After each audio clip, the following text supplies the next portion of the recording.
I tried to stress yesterday the importance of recognizing that we're in a very unusual phase, we're in a very unusual cycle, a cycle that is full of enormous opportunities, also a cycle that is filled with a great deal of transitory pain and suffering.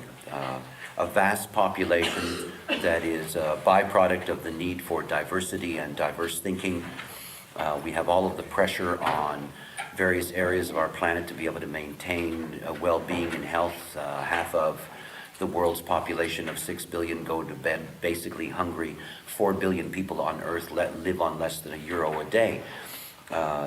We aren't looking at an environment that's ready for immediate awakening. However, because of the way that hierarchy works and the way that fractals work, there's a vast layer of humanity, privileged humanity, mostly Western humanity, that because of relative affluence have actually had the privilege of being seekers.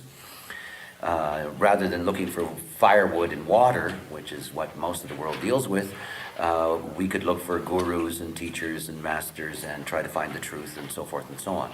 It is a very important time. It is a time of transformation, and so essential to recognize that, like the ticking of a clock, like the motion of that whole kind of mechanical structure, that this is not something that is eternal. It's not something that's going to keep on developing. It's not something that's going to keep on allowing for the potential of transformation. It's going to come to an end. And it's going to come to an end in 2027. When I was first given the knowledge, I had many dilemmas in front of me. One dilemma was, who wants to be somebody that says a voice told you how everything works, which is a really nutty thing. The second dilemma was that I was going to have to deal with a world full of not selves, which meant that all my allies in the beginning were going to be people who didn't know who they were. And I'm not very social to begin with, so the idea of that was not exactly comfortable. The other thing was I knew there was a deadline. In other words, I knew that basically I wasn't going to get a lot of time to be able to influence a new generation. In other words, I would have to have an impact on adults, and that impact on adults would have to take place over a 35-year period or a 40-year period. And if I didn't have that impact, if human design didn't have that impact on adults, that it would never get to where it had to go, which is it had to become something that was going to be natural for children to learn about as they were growing up. All of you know, who have followed my career all of these years, I have stressed endlessly that this knowledge has never been intended for adults. It was intended for children. But we can't get it into the hands and minds of children until we go through a generation of adults who have to go through the difficulty of trying to wake up based on the deep level of conditioning that the not self is. So all of that was a concern for me. The reality is 2027, that door is going to close. You're not going to find a world full of seekers. What you will find is a world that will be happy to take advantage of whatever has been created for it. For it. It isn't going to be interested in developing it. It isn't going to be interested in expanding it. It isn't going to have the drive of fantasy and imagination that soaks this era. It isn't going to have that. It isn't going to have that kind of a dream of what we call progress.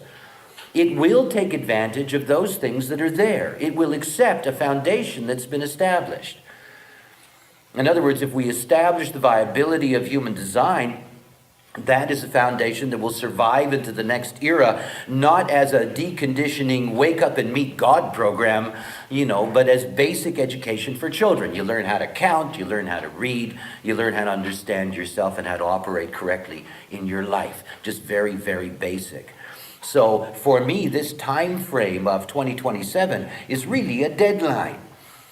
It wasn't a surprise to me, now anyway, looking back and seeing how quickly design has spread from the moment that it was there, how quickly it spread in terms of the technology being available and the movement of information, so that suddenly it was sprouting up all over the place. When I get readouts of free rave charts that we give away as our service, we're already past 150 countries in which people have requested a chart. In other words, there is this deep penetration that is there in terms of the way in which the technology provides. But I also saw that given the speed of our society at this time, that it would have to be fast. Because if it didn't work fast, we'd get to that deadline at 2027 and the door closes. My greatest relief was the substantiation statistically of type. It meant that human design could actually enter into this century and enter into this century as a new science and be substantiated scientifically so that it could stand up as a viable foundation. But all of this against this race, if you will, because it's a race in a sense, the way we're moving along, we're all racing towards this door. I'm always, I grew up in my reading years in the 50s, particularly with all kinds of science fiction. And, there isn't anything in the science fiction that I read basically in the 50s that we don't already have. And the science fiction that they're going to write today is never going to be something we're going to have. Never. Never.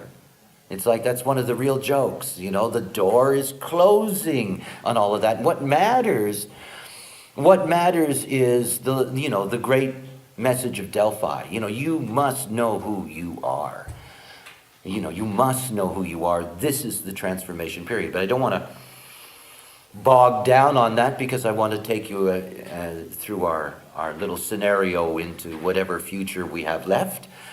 And I want to take you to 2027. And when we move to 2027, we're going to have a change in all of these 8 basic themes. Now remember something. The underlying carriers, the vessel of love, the Sphinx, they remain the same. But what works now is a different key. This is always a lock and key system. We saw that when we were looking at our time, that if you're somebody, for example, that has the 37th gate, that the key for you is the 13th. Or if you're the 13th gate, the key for you is the 37 because that's the lock and key. And that's the way in which they operate together in order to create overall the mutative phenomena. But you can see how different it's going to be. Imagine any one of you who survive into that next era. And it's not that far away after all. If you're looking at that, for example, you're a 13, and around you selectively are all these 37s. They've been around you because that's the lock and key. Notice these things because you'll see that it's really there. Now think about what happens to this person when they step into 2027. The moment they step into 2027, the key for them is not the same. The key's going to change. Those 37s aren't going to carry the same quality anymore because they're not a key anymore. The key will suddenly be in the 55 and not in the 37.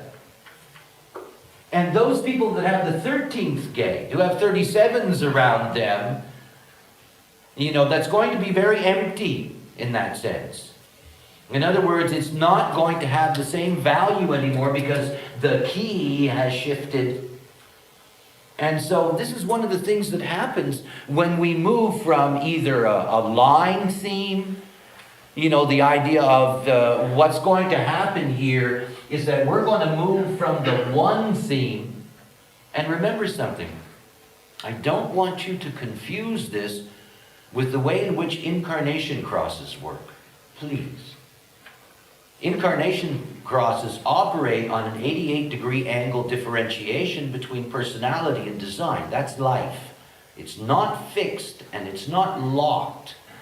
If it were 90 degrees between the personality and the design, there would be no such thing as life. There would be no mutative potential. Everything would be locked. When you're looking here at the way in which these configurations operate, it's all 90 degrees and it's all locked. In other words, we looked at all the first lines here.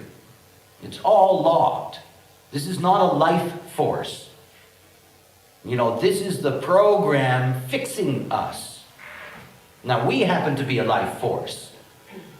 But the reality is that these are all locked. So when you're looking across here to 2027, you're looking at 6-line themes throughout. Think about the people right now. Think about those of you here in the room who have a 6 line in your profile. Now, to live in this age with a 6 line in your profile is very, very difficult because you don't really belong. You don't. The world does not resonate to you. As a matter of fact, it's dissonance. There's no harmony in that. There's no resonance in that. Now imagine what's going to happen to a 6 line being the moment we enter into a 6 line cycle. We go into the 55s and going across here, we go into the 6. If you're somebody who has a 6 line in your profile, all of a sudden you fit into the world. It becomes your world. You know, people who are interested in, and I don't want to get too sidetracked on that because all the weirdos will take off. You know, people who are interested in past lives. It's one of the things to understand that, you know, if you're somebody, for example, who has a 6 line in your profile, go back to the last time there was a 6 line and you have a connection to that time. Now, it doesn't mean that that's the last time you incarnated, but it tends to be what people think is incarnation, and incarnation memories. In other words, you know, there are all kinds of flashes. For example, you know, you're watching a movie and, you know, in that movie there is a scene and all of a sudden there's this feeling inside of you, you know, some historical something or other, and there's this sudden sense of recognition in you, however that operates. You know, most times all that represents is that you're actually capturing a scene that had the same line theme that you have in your profile that you resonate, and most of the times that's personality. You know, so it's at the conscious level where you think, aha, wow, that fella, I must have been there. You know, this is all just lines that are jumping great swaths of time after all. You know, you're going across huge distances of time and there's this sense of, aha, that's familiar to me. That must have been something I was a part of, isn't it? The whole thing about incarnation is to recognize that we are all mules for the program. You have to see that. You know, there is no mystery to me about incarnation because that's the only thing we do. And we do it all the time. And we've been doing it endlessly. You know, this is the purpose of our particular crystals, is that they're here to enter into form. And so this is a process that is, you know, is endless. It goes on and on and on. You know, it's one of those things to understand that the crystals of consciousness that are within you have been here since the beginning. That is, they've been here since the Big Bang. You know, we are ancient consciousness. You know, we may have newly adapted forms. I mean, after all, this vehicle is only basically 100,000 years old. Homo sapien basically is 100,000 years old. You know, these are relatively new forms. Yet the fact is that the consciousness is billions upon billions upon billions of years old. Your crystals that are within you are billions upon billions of years old. Okay, so we have a real transition that's taking place. Not simply that we're going to have all 8 gate themes change. That's the obvious. But I want to talk about the subtle. And the subtle is that you have a very powerful line change. You're going from a solid foundation. Remember, that's the nature of the first line. You find a solid foundation so you can be secure, so you can know that everything is okay, blah, blah, blah.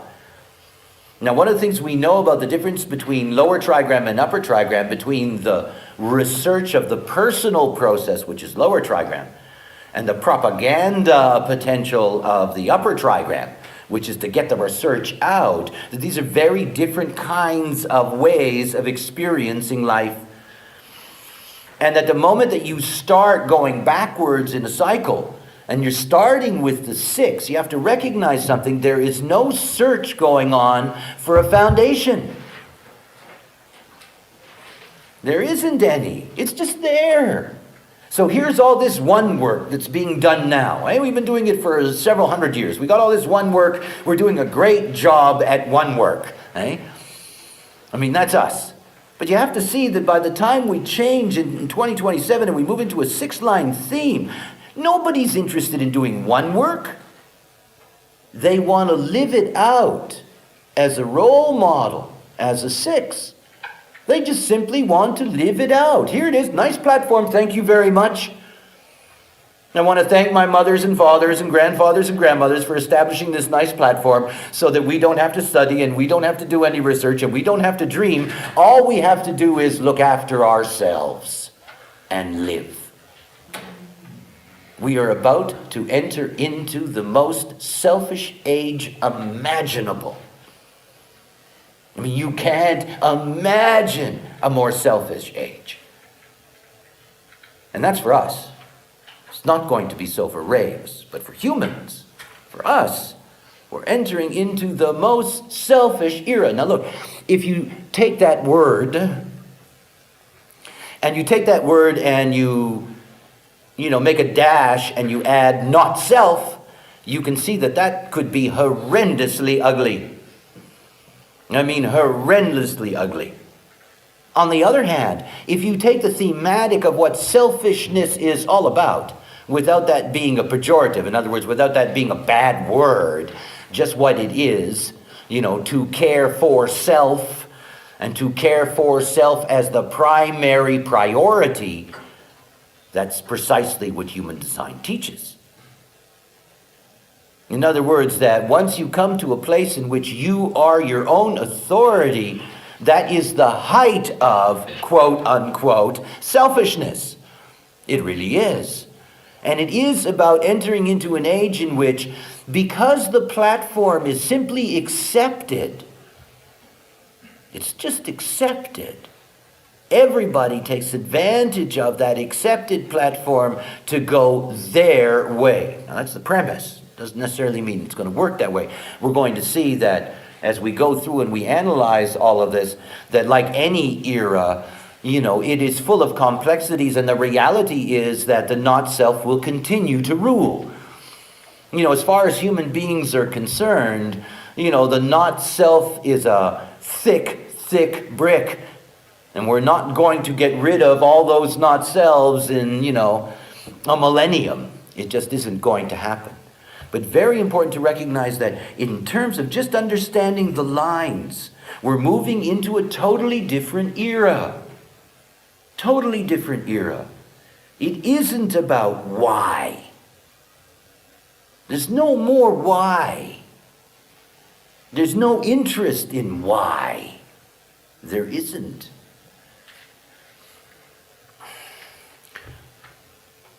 When you pinpoint things and you lay them out, it's like putting dates on a piece of paper. Everything is a movement. We're going to have a generation, several generations, born before 2027, who are going to live throughout this entire century, who will carry with them the pre-2027 configurations, and will carry that late into the century. It's not like overnight, that energy of where is it and why is it and how is it and how long is it and so forth and so on will simply just evaporate into nothingness. I want you to recognize that. It will die out. It will die out as each of those representatives of this programming in this era finally die out. There's a magical thing in the Rave I Ching. There are some lines that don't work. Do you know that? There are some lines that don't work at all. Really? See, look, it takes Pluto 254 years to go around the wheel. That's a very long time. If you go to the channel of initiation, the 5125, now the 5125 is both of those gates are in Aries, the astrological constellation of Aries. Now, Pluto hasn't been in Aries for over 150 years. Now, there's a line, the 25-3, in detriment. It's one of the scariest lines. It says, the potential loss of innocence through misfortune that in the extreme can manifest from crime to suicide. What a nice line. Pluto in detriment. We don't get that. Nobody has the 25-3 in detriment. I know I have the 25-3, there's no detriment. Doesn't exist. Doesn't exist. It may have existed in 1920 or 1930. Well, maybe. It may have existed in 1890. Imagine the last time that Pluto went through Aries and activated that, and people were born with those configurations. You had to wait until those people died. Let's say they lived 100 years. It still means that there's 150 years out of every one of Pluto's cycles in which that aspect simply isn't activated. There's nobody alive in the world today that's carrying Pluto in 25. Nobody. There's nobody alive in the world today carrying Pluto in 51. Nobody. So if you see a Pluto exalted or detriment in those two gates, we don't get them now. It's the same thing with understanding the shift of moving from one cycle into another. That as long as people are alive who are carrying the information, because it was imprinted in them when they came into the world, then part of that essence is going to remain in the population. It's going to be there. But slowly, but surely, it will die out. And by the time we get to 22, 27, 100 years later, we've got good medicine, people live a long time. Finally, the last vestiges of this era will finally die away and then be gone. So when I'm talking about this kind of process, please recognize that, yes, we have markers. We can see these marker dates, but I really want you to understand that, it's not like things, simply disappear in a moment. They don't. There are overlapping threads. We're going to have a very confused environment in the middle of this century.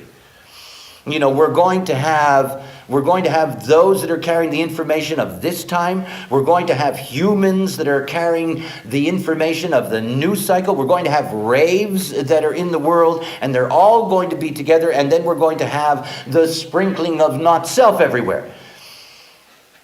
A very, very confused, in that sense, consciousness environment, all because of these overlapping themes. In the same way that Neanderthals and Cro-Magnon men, very different creatures, overlapped for a very long time, until finally one of them died off. And this is the reality that we're moving into. You have to see that these themes get carried, yes, but the impetus is gone because the moment-by-moment programming, the moment-by-moment programming of life itself and of the continuum, that's really changed. I've talked about it a lot in terms of transits. When I look at a transit, I'm only very modestly interested in anything it might have to do with me. I learned long ago that if you live out your own nature, it doesn't matter what the hell the transits are. My interest in transits is that I watch generations coming. This is the most interesting thing, is to see generations coming. We have an enormous amount of human beings. We've got an increase of 124,000 people every hour as a population on the planet. Imagine that, 124,000 people every hour are added to the planet. That's a lot of people, right? You just start placing them and see how many people that really is every hour. But for example, we now are going to go through a cycle in which we're going to have Pluto, and Pluto is going to be in the 26th gate, and it's there in the 26th gate, and it's going to be there for the next 3 years. You got 124,000 people an hour being born with Pluto in the 26th gate, and that'll go on for 3 years. That's an enormous generation carrying that particular energy of egoism. Now think about these children that are going to be born now over the next 3 years. By the time they're 25 years old, they're right there in the next change, in the next level with this powerful Plutonian egoism. Now they're going to be able to embrace selfishness. They'll embrace it with a passion.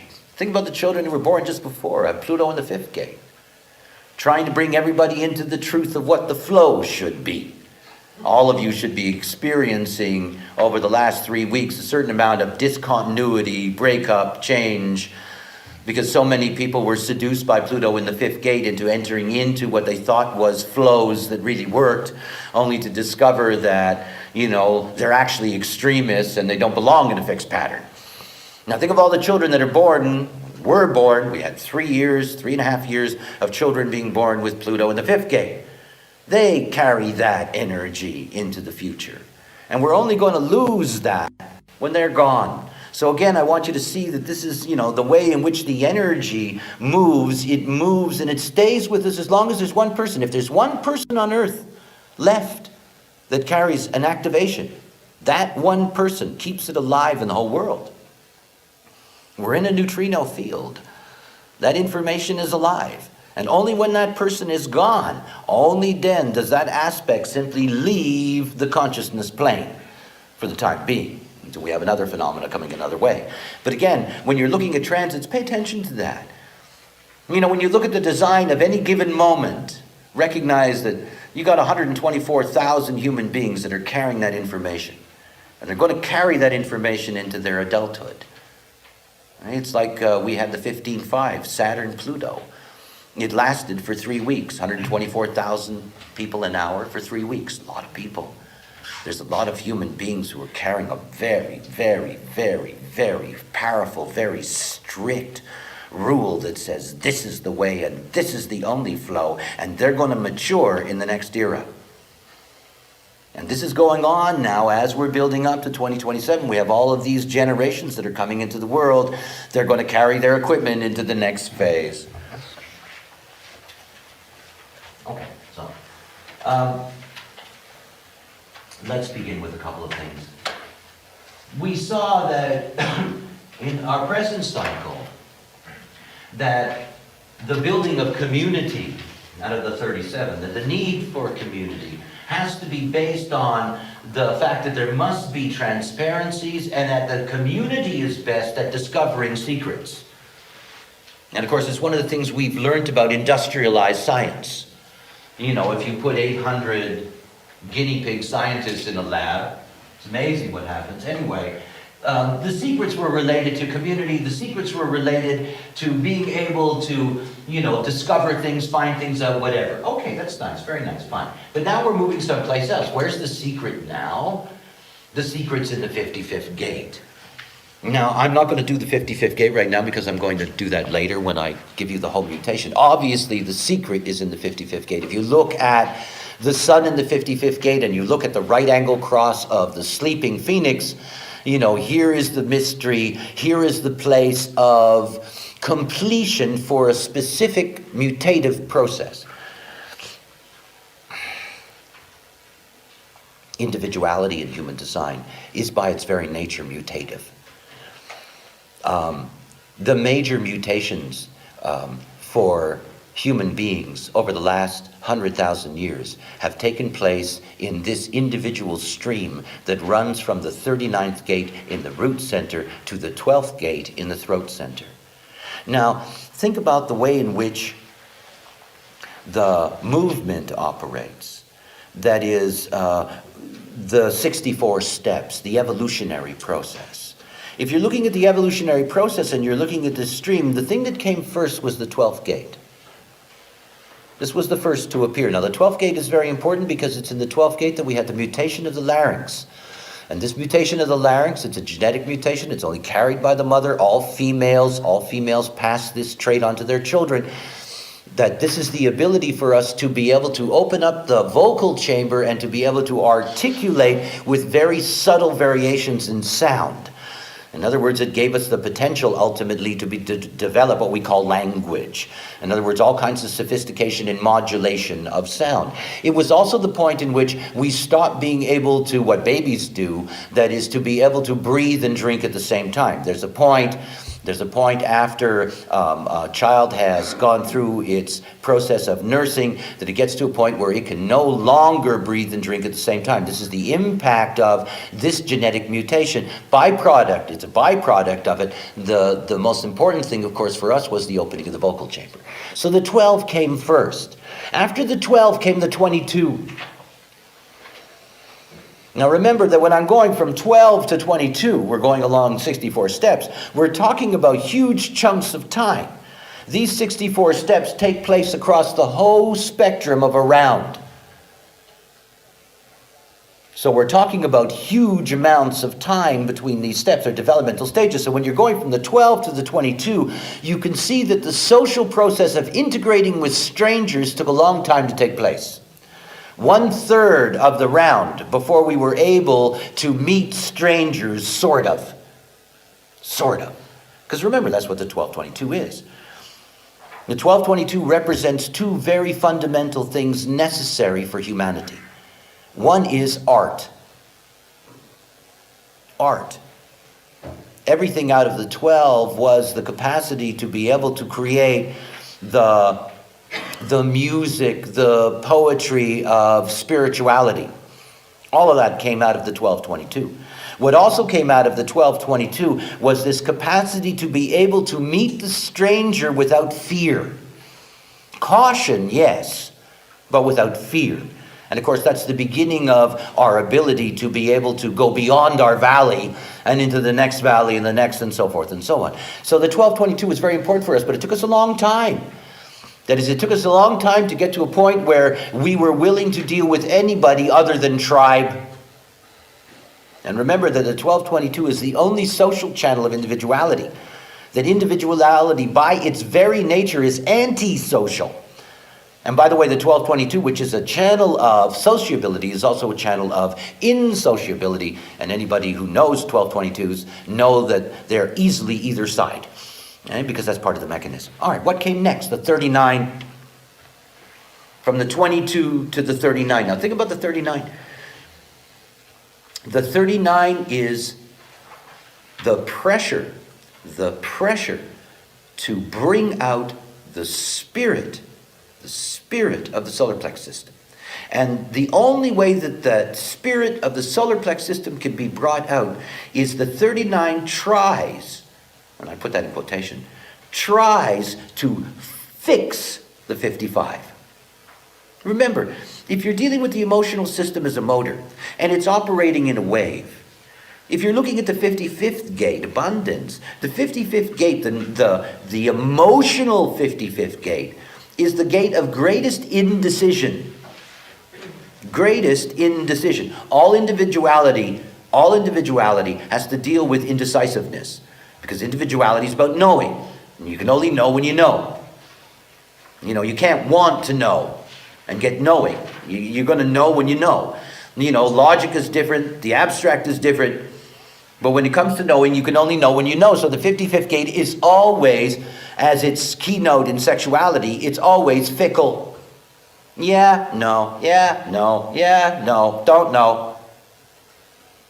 And of course, there's enormous pressure placed by the collective on the 55th gate to make up its mind, be this or that.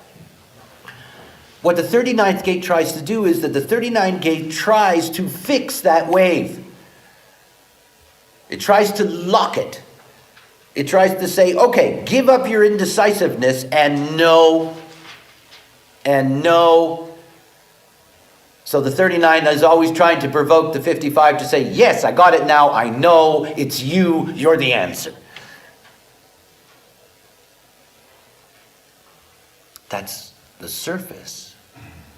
That 39th gate is putting enormous pressure on the mutative process that's taking place in the 55th gate. In February in England, actually in Scotland, for the first time I will be doing a very detailed exploration of what I call rave codon mapping. Something like 15 hours of lectures. It's fascinating to see the way in which the codons operate within the context of the body graph. And nothing fascinates me more than the histidine codon. There's only two gates that are part of that codon, the 49th gate and the 55th gate. It really is a magical piece of chemistry. It deserves a great deal of research and study. It is what's changing the emotional system. slowly over the last several years, we've had enormous developments in our ability to look at the solar plex, and I mean from the scientific point of view. They've already discovered that the neural density of the solar plex system is something that not only matches but surpasses the capacity of the human brain. There is an awareness potential within the solar plex that science is beginning to recognize that is extraordinary. Now, we already understand that from the nature of our work and the discussions we've had about the emotional system. But the thing to recognize about that is that this is a long-term process. I mean, the reality is that ever since the 39th step, you go way back thousands of years, thousands and thousands of years, there has been this building pressure on the 55, this building pressure on it to mutate. To mutate. And to mutate in the way in which I described it on the surface, all it's trying to do is fix the 55. Now, the only way you can really fix it is that you strip away the motor connection. It's the only way you can strip it. You can't do it any other way. When a 55 says, I know, it doesn't mean that I know is going to stay strong. It's an emotional being, after all, operating in the emotional wave. And if it's a not self-emotional being operating in the emotional wave, that I know may not last long at all, because the natural fickleness, the natural movement of the wave will get in the way. This is the magic of histidine, because what it's doing is that it's breaking down the motor capacity in both the 55th gate and to a lesser extent in the 49th gate. Now, the 49th gate is going to be a very important factor in all of this, and it will be initiated in this mutative process after the 55th gate starts the chain reaction. But it's literally a building up to that point. It has to do with heat. It has to do with heat. You know, it is my deepest desire that Kyoto ends up in the garbage can. My deepest desire. I mean, I can't think of any greater folly. We need the heat. One of the things to recognize about the cycle that we're presently a part of, just think about the byproduct of overpopulating, which was the result of the fear in the 32nd gate that we wouldn't have enough talent to answer all the questions that we need. Just creating all of that biomass creates an enormous amount of additional heat in the world. The fact that ever since 1615 we have had what we call the Industrial Revolution. You know, from the moment that we entered into this phase, all we've been doing is raising the temperature. I mean, raising the temperature.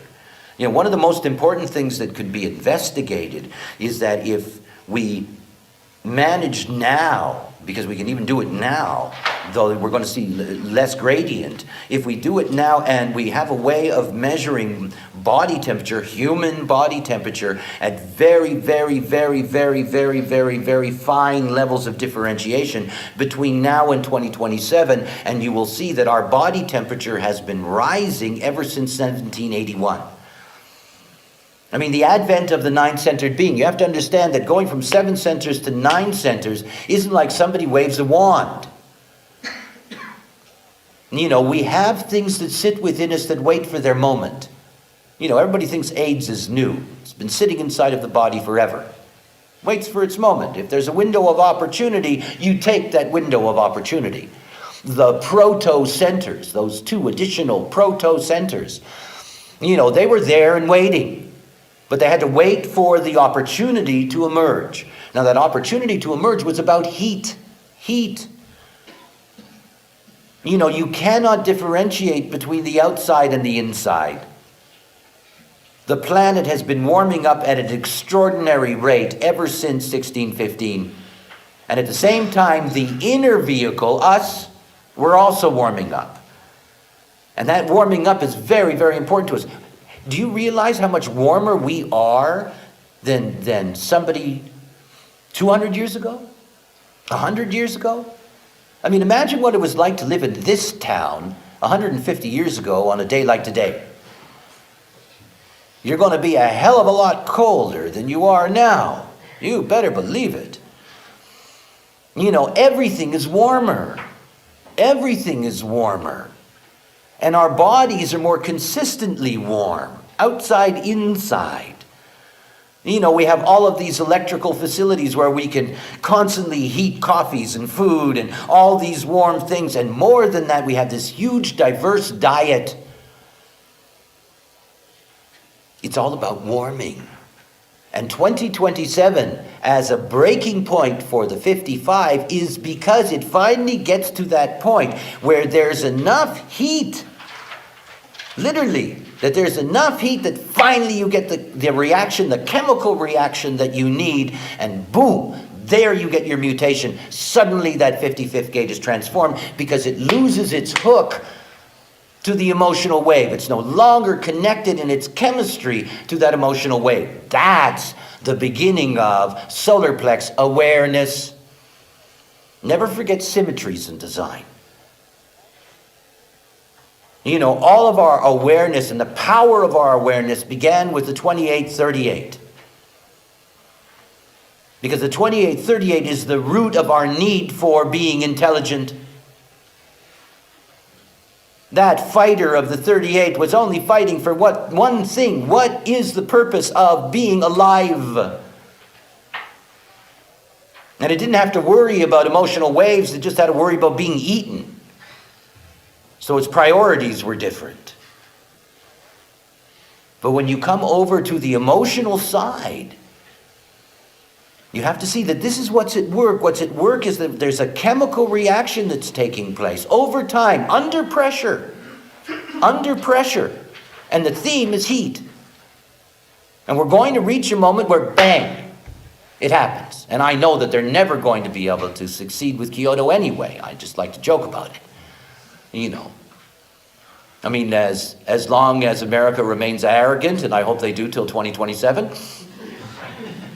the world will stay warm, you know, and get warmer. And as long as the Chinese decide that they want to be first world, the world will stay warm and get warmer.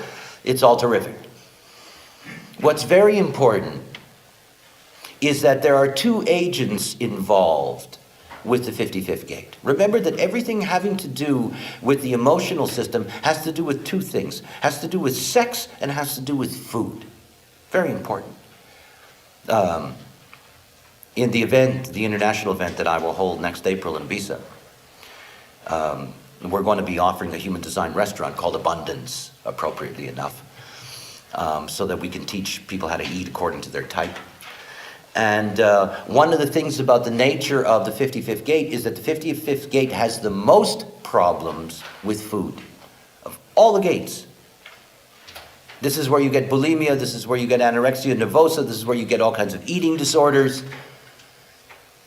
I mean, remember that not only is the 55th gate an emotional gate, but it's individual. That means it's emotionally melancholic. It's emotionally melancholic. So one of the things to understand about the mutation that's taking place is that not only is that mutation being fed by heat, global warming, but also to recognize that that mutation is actually being fed by food diversity. And food diversity is an essential element of our mutative growth. I'm very concerned about retros. I'm always concerned about retros. They're always amusing to me. But particularly those retros that think that, you know, they should be, by the way, if you don't understand that term, that's people who want to go back to the past. People who want to live simpler lives, you know, people who still want to be astrologers, people who still want to be throw I Ching sticks and whatever the case may be. There's all kinds of retros in the world, and there's food retros. You know, they only want to grow what's in they only want to eat what's in their valley. You know, they only want to eat what's local. They only want to eat this and that, blah blah blah. They don't want to eat something that they can't understand the name or, you know, whatever the case may be.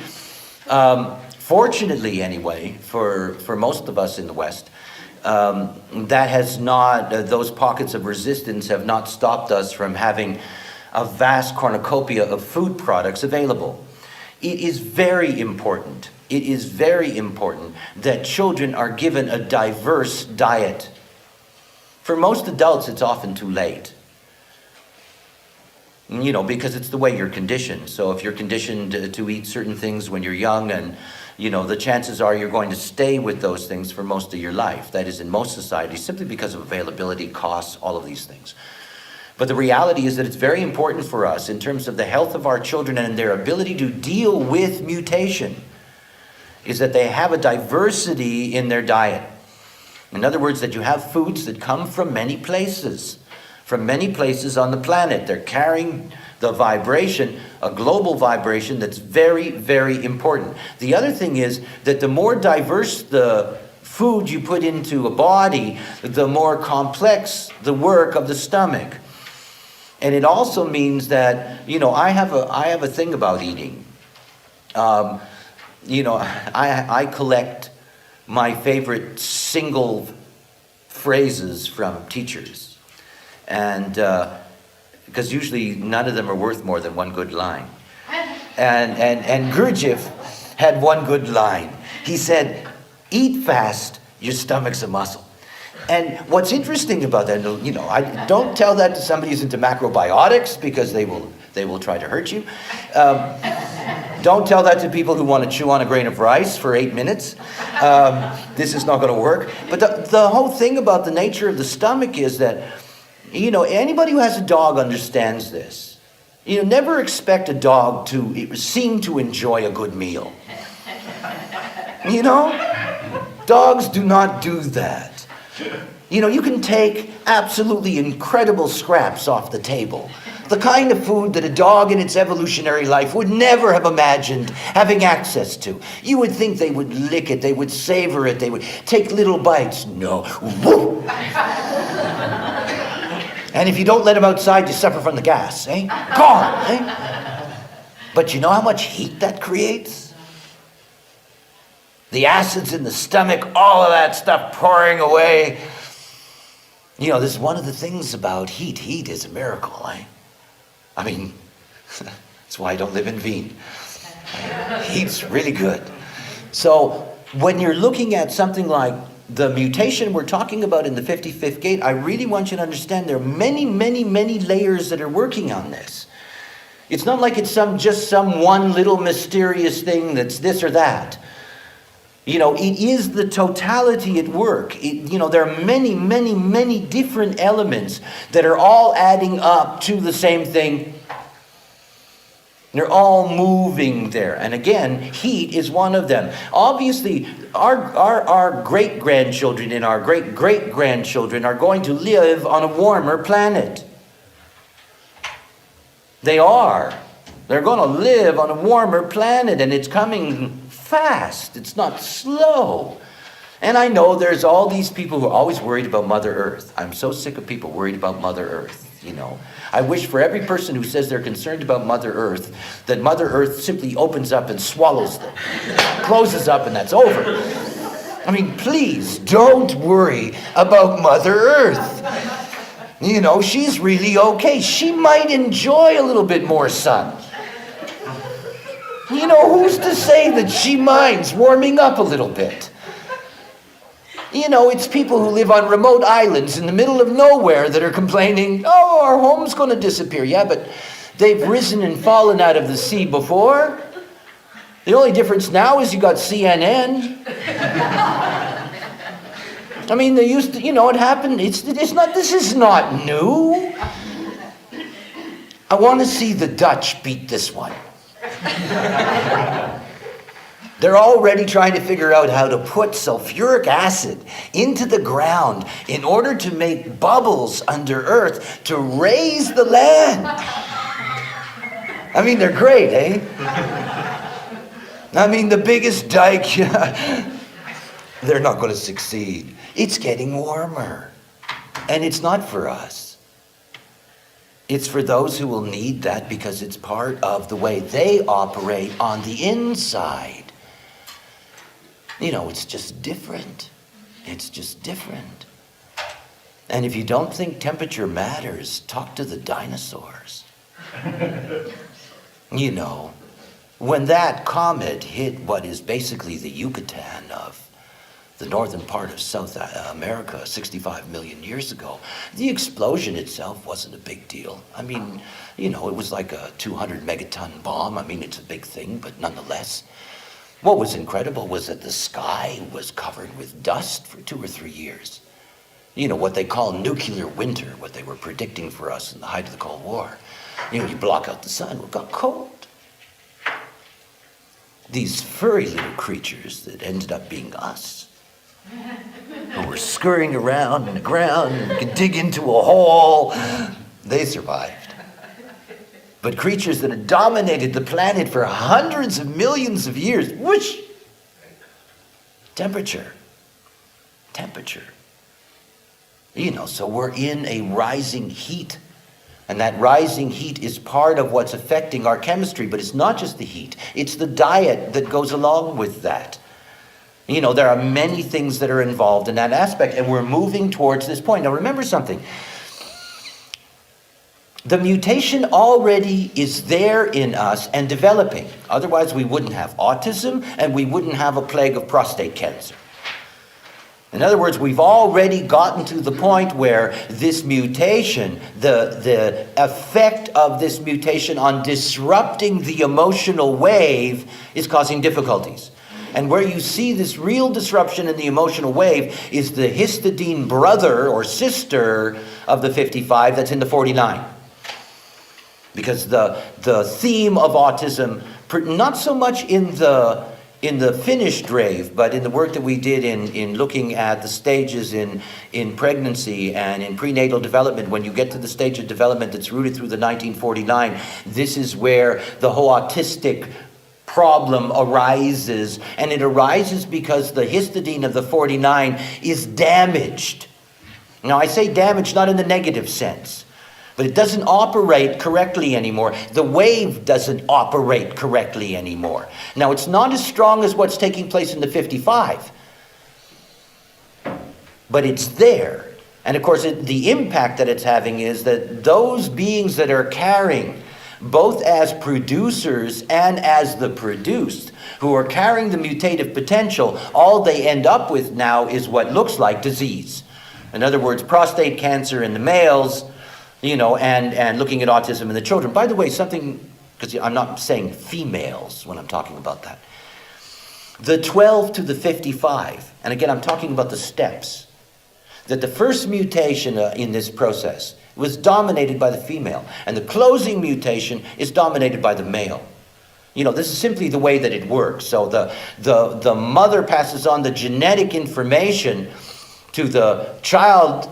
And in the final case, in terms of the cutting off of the emotional wave, that's being carried by the male in the male's sperm. What's happening to the male is that because this mutation hasn't taken hold yet, that basically what's happening is that its prostate appears to be diseased. And I say appears to be, because that's the only way that we can look at it now and say, because it's killing people, obviously, causing a great deal of pain and a great deal of suffering. So for us, it appears to be a disease. And of course, they're looking in all the wrong places. Typical when you don't know.